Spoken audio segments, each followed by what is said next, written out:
Hello, welcome back to the Wrightpassion podcast, where we delve into the fascinating world of superheroes. And today's episode is about to be a great one. This is one of my favorite Spider-Man that we're about to learn some valuable life lessons from. In today's episode, we're getting web-swinging wisdom from Spider-Man. And not just any Spider-Man. I'm talking about the 2002 Tobey Maguire, whatever you want to call it, that Spider-Man, his trilogy, well, really, right now we're just focusing on first one. But this Spider-Man, this film was amazing. It was hands down just a coming-of-age story because it showed a tale of a young hero, a young man coming into his own, and he didn't really know what to expect. It's just exciting. It keeps you on the edge of your seat.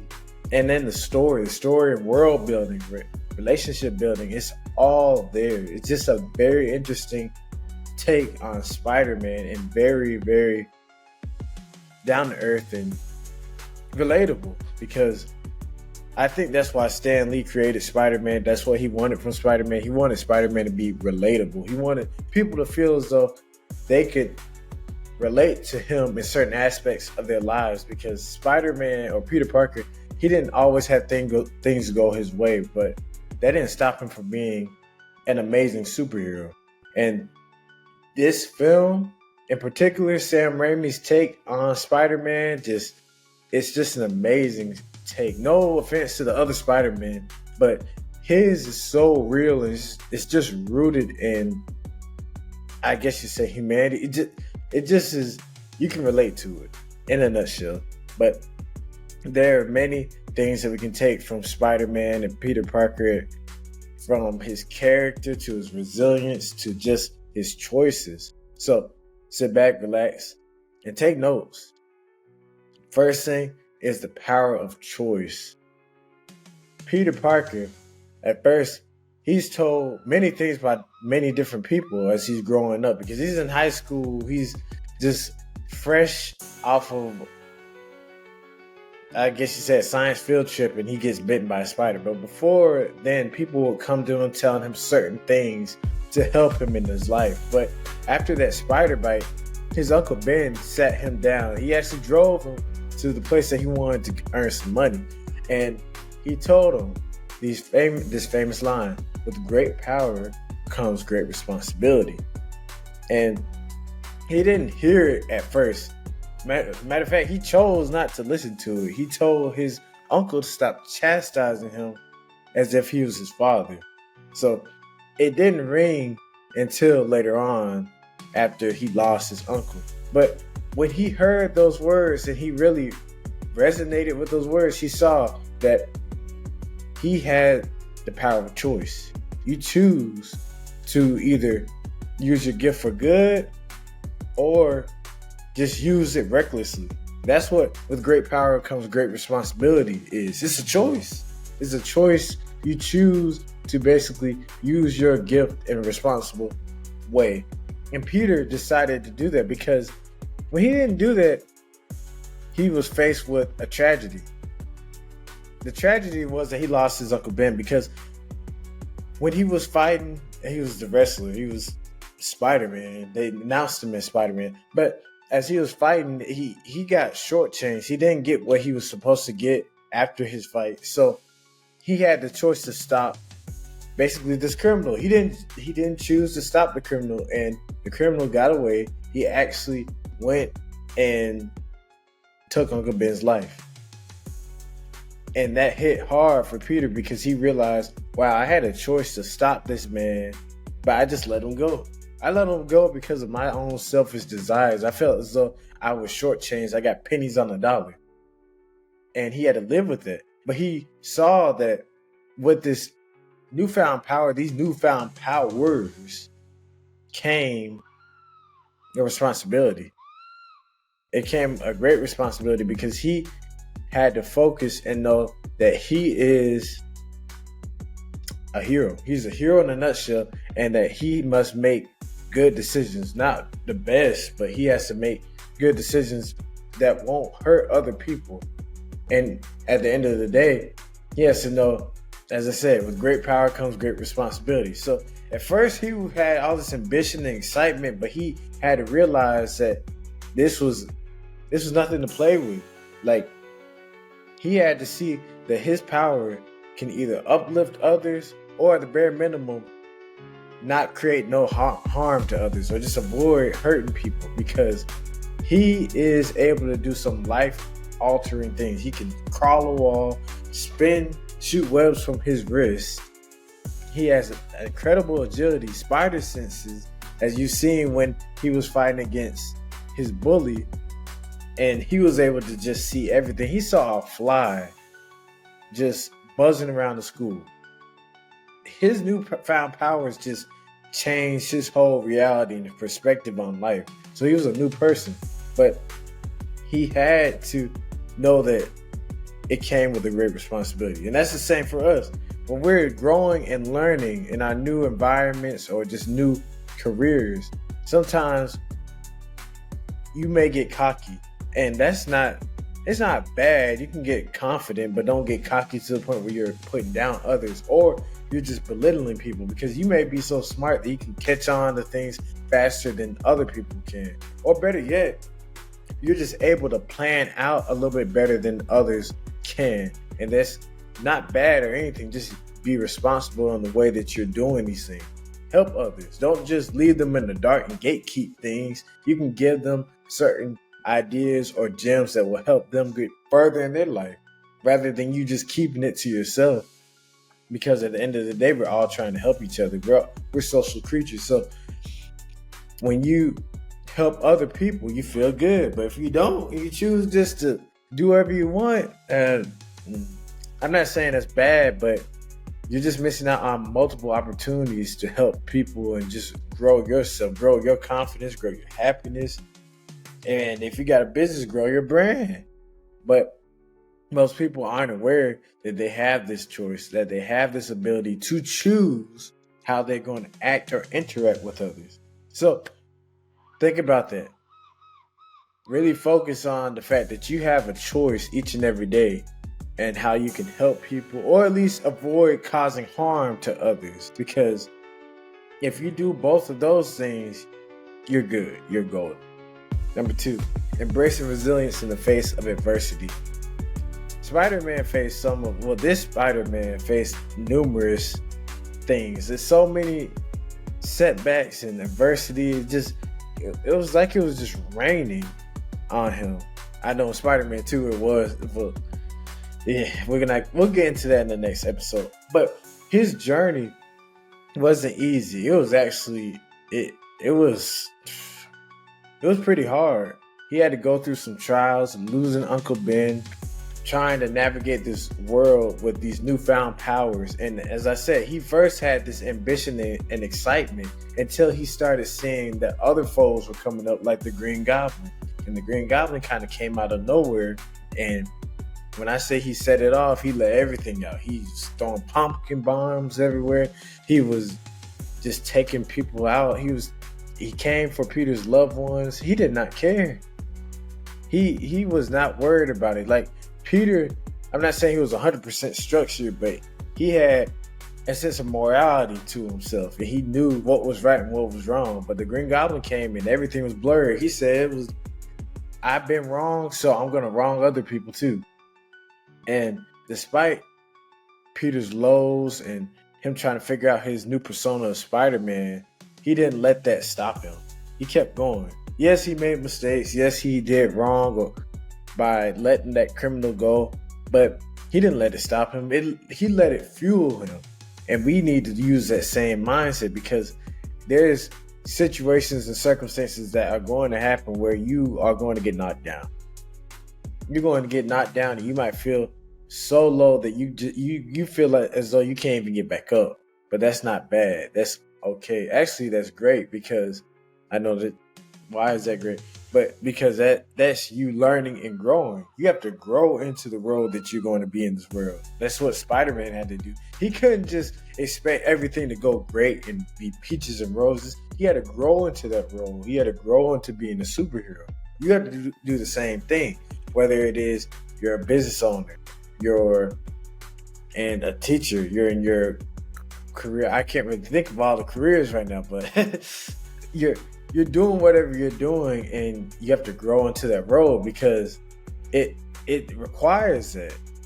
So you'll have adversity and things that knock you down, but it's not knocking you down for you to stop. It's not knocking you down to see what you're made of and testing your strength. And it's gonna build you right back up once you keep going. But if you just stop, you're not gonna be able to be anything or anyone. I If we think about when he first started web swinging, the first time he shot that web out, it was not perfect. He shot it out. He hit something. He actually got a hold of a line. So he got a web line going. And when he swung, he smacked right into a billboard. Now, this could have stopped him, but he didn't let it stop him from web swinging. He tried again and kept going. He had a few losses. It took him a minute just to get it. But once he got it, he was more comfortable and more confident in his web swinging ability. And as I said, the same thing happens for us. You may be new to a career and you might work, let's say your work hours are 6 hours, you might work 11 just because you feel as though you want to do a good job. And that might be, you might create a whole setback for yourself right there. You're not getting enough sleep, you're not eating and everything. But it's okay because once you're able to unwind, understand that you're going through some things and that you're going to get better, you won't do as much. You'll just take it down a notch and relax. Number 3, the courage to be selfless. This is probably one of Spider-Man's most defining things. This film, him in general, he is super selfless. Like, he does not, I'd say he puts himself probably last every time. Like, he has the ability to give MJ, tell his basically family who he is, that he's Spider-Man, but he doesn't do it. And I'm going to hit hard on the MJ because he wanted to be with MJ so bad, but throughout the film he just kept holding back. And I know that hurt because he was putting himself last, but it helped when he was Spider-Man because he was able to save people. He focused 100% on doing well by others. Now, it wasn't the most lucrative, but people started to really love Spider-Man. They came together. They said how amazing he was and just how heroic he was. And this also showed that true heroism lies in focusing on others, helping others. Don't think just about yourself all the time. And that's a powerful point for a superhero, because there's a lot of superheroes that focus on themselves. Let's say if you watch The Boys, they're not necessarily great superheroes. They focus on themselves, how they look in the spotlight and everything. But Spider-Man's not that. He knows that he has to put others before himself. And when he does that, not only does he feel good, but he's more motivated and inspired to keep acting. Now, I know this is crazy, but I want you to just try this. Whenever you feel sad, go help someone else, like motivate someone. Give somebody a gift. Do something for others, because that's the power of selflessness. Like, when you're doing for others, you start to feel better. And I think that's what Spider-Man did, and that's why he didn't really talk about it. But it's like a secret magic or something that happens when you help other people. You just feel 10 times better.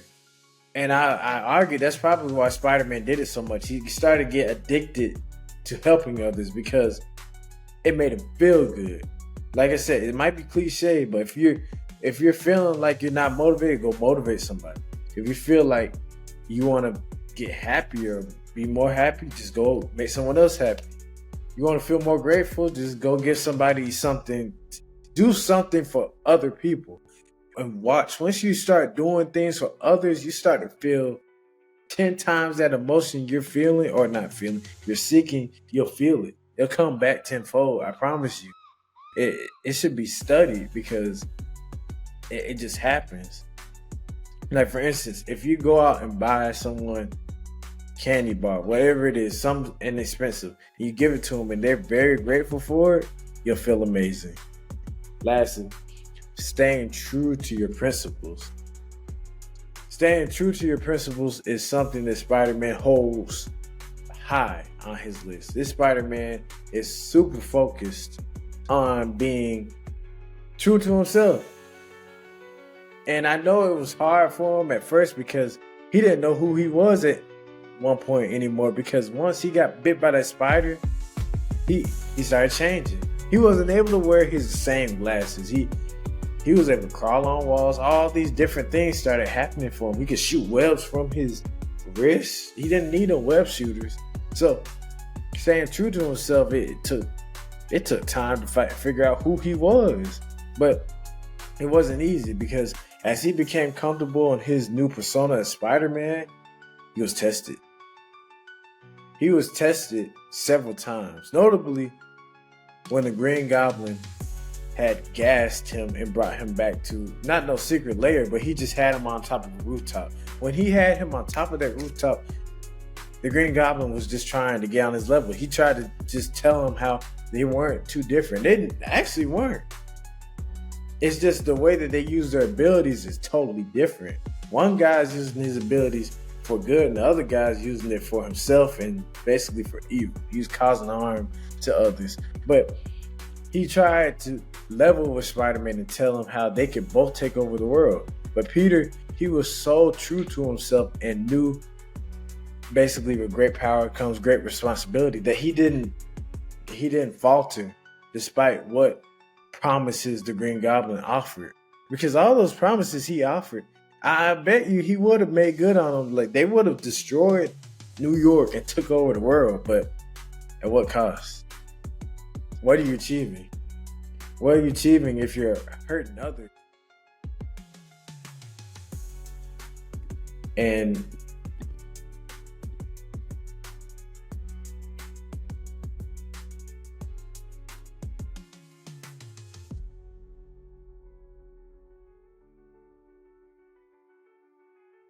what are you achieving if you're hurting others and you're not getting anything back? Like, we're social creatures, as I said. I'm gonna go right back to that. We're social creatures, so we want other people to feel good, or we want to be like it's a whole world.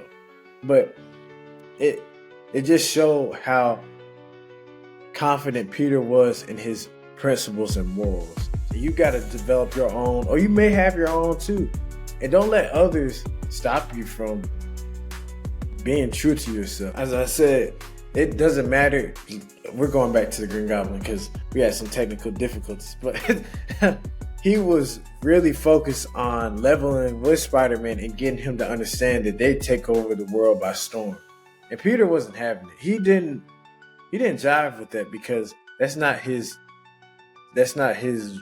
go-to. That's not what he's focused on, because he's not trying to take over the world or do all these heinous acts to people.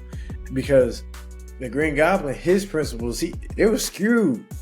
He was focused on himself and getting back at others, and doing that, using pain as a motivator like that, it would never stop. It'd be never ending. So they would just be destroying civilizations and basically the world forever, because that pain that he felt would never go away. So I just like how Peter was true to himself, because he knew that with his principles, instead of him hurting people, he was saving people. He was saving people because he didn't want people to feel that same pain and heartache that he felt when he lost his Uncle Ben. So he was just basically being a protector, but creating justice in the world. He wanted to be the savior. And just ultimately, it shows his integrity, because faced with all of these trials and tribulations, his integrity was still high. He didn't care what happened, and he was not focused on switching up, or whatever you want to call it, despite money, fame, fortune, or just somebody on his level leveling with him, telling him how they could just destroy everything. He wasn't for that. And that's what we need to develop. That's what makes you very valuable. When you're able to stick to something and focus truly on just staying true to your principles, that just makes you very valuable. Why? Because you're not like the wind. When you have no values, no morals or anything, you go with anything. You just go with the wind. You're just here one minute, there the next minute, and you're not really rooted in anything. And it's very childish, because without any morals, principles, or you just being true to yourself, do you even know who you are? Or do you know what you stand for? You don't stand for anything. So I can't even say the word. You have no value when you're like this. I'm not saying this to bring people down or nothing, but I'm just saying you're like a mad animal. You're a wild animal. You do whatever, just like the Green Goblin. You do whatever because you feel like it. You're not calm. You're not peaceful. You're not able to deal with certain things, because if something happens to you, you'll just act.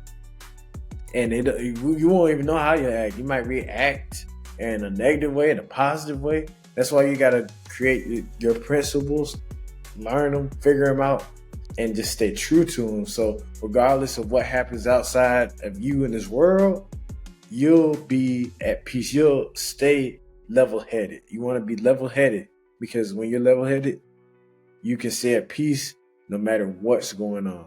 Now, saying all this, you've got to check out Spider-Man 2, the film that came out in 2002. I almost said 2, but check out this film. This is an amazing film. It's filled with relationship building, world building. I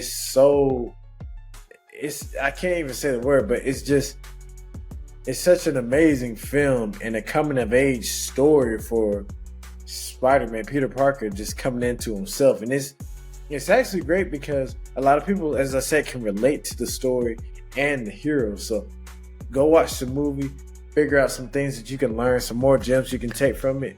Come back here, let me know. Bye-bye.